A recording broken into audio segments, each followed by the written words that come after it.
Assalamualaikum warahmatullahi wabarakatuh. Sugeng rawuh, selamat datang rekan-rekan pecinta Tosan Aji. Selamat datang di channel Kerisku.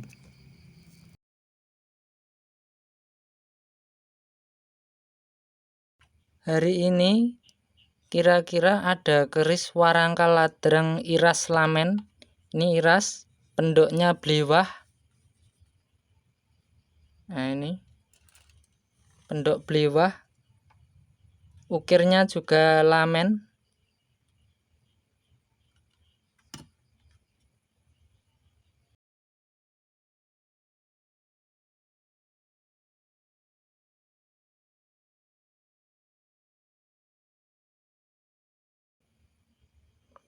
Keris lurus, dapur Kebo Lajer.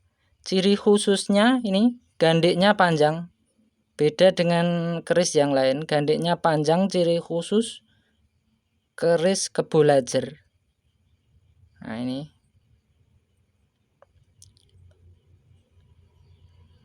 keris termasuk utuh sampai ujung, termasuk utuh. Ini pamornya perkiraan melati sinebar masuknya.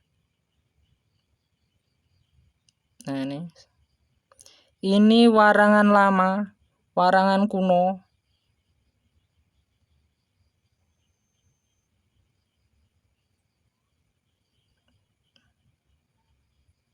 Coba kalau kita minyaki lagi, kira-kira nanti jadi seperti apa.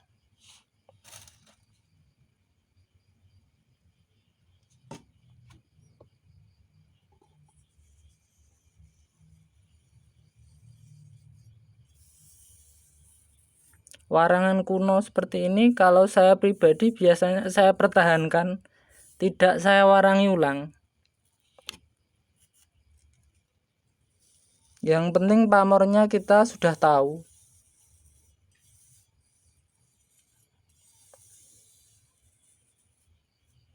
Nah, pamornya terlihat mubiar lagi setelah diminyaki. Keris Kebo Lajer dengan pamor melati sinebar seperti ini termasuk keris langka. Biasanya Kebo Lajer kebanyakan pamor ngulit semongko atau beras kutah.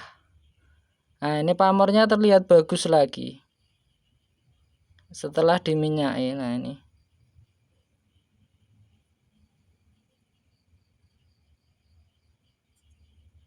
terlihat bagus lagi.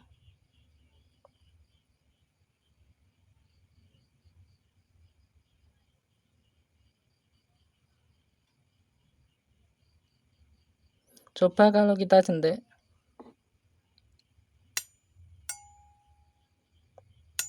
cukup nyaring, tapi mungkin di video kurang nyaring karena pakai mikrofon bawaan dari HP, mikrofonnya kurang bagus.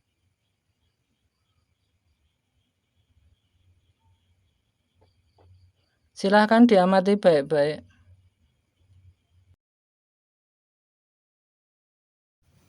Bagi orang awam, keris kebo dianggap memang ada kebonya, tapi sebetulnya tidak. Keris disebut kebo karena memang dari sononya, dari pakemnya. Istilahnya begini, keris itu pusat budayanya ada di keraton. Jadi keraton juga mengeluarkan istilahnya panduan tentang budaya keris. Referensi keris ini disebut keris kebo dari buku dapur Yayasan Damartaji yang menyalin dari fotokopi buku gambar dapuring duwung soho waos dalam huruf Latin agar lebih mudah dibaca. Sasaran utama salinan buku ini adalah untuk anggota Damartaji sebagai upaya mengajak mereka untuk lebih memahami dan membiasakan pengenalan terhadap berbagai bentuk Tosan Aji. Lalu bagaimana tentang keris kebo untuk petani?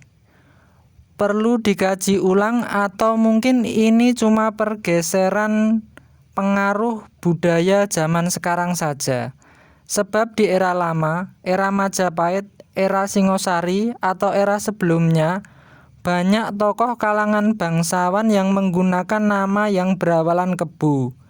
Misalkan Kebu Ijo, Kebu Anabrang, Kebu Marcuet, Kebu Kenongo, Kebu Kanigoro, dan kebu yang lainnya masih banyak. Jadi hampir tidak mungkin apabila mengidentikan kebu dengan kalangan petani. Dari sederet dapur keris yang memakai julukan kebu, ada kebu dendeng. Maksudnya kebu yang susah diatur. Kebu degen adalah makhluk halus. Kebu dungkul, kebu yang bertanduk pendek dan melengkung ke bawah. Kebu giring adalah kebu yang digiring ke suatu tempat. Kebu kantong, kantong maksudnya adalah wadah yang terbuat dari kain. Kebu lajer adalah kebu jantan. Kebu nabrang artinya kebu yang menyeberang. Kebu nempuh, nempuh artinya mengganti kerugian. Kebu soko, kebu yang bersedih. Kebu tedan, tedan artinya makanan. Kebu teki, artinya kebu yang bertapa. Kebu katong, artinya raja kebu. Keris berdapur pakai nama kerbau dalam pengertian penamaan dapur terlalu sederhana jika kemudian diartikan sebagai keris petani.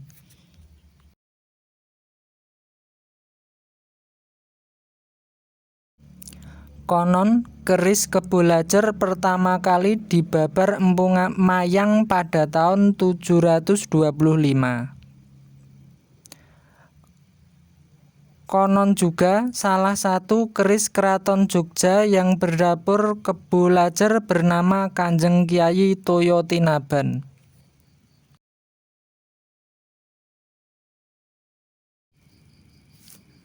Pendapat saya ini semoga bisa memperkaya khasanah wawasan Anda tentang keris. Apabila Anda punya pendapat lain, silahkan di komentar. Untuk keterangan yang lebih komplit, silahkan ditanyakan pada senior kepercayaan masing-masing atau ditanyakan kurator museum terdekat. Apabila video ini dianggap bermanfaat, jangan lupa klik like, subscribe, dan pencet tombol lonceng agar Anda mendapat pemberitahuan video berikutnya. Terima kasih.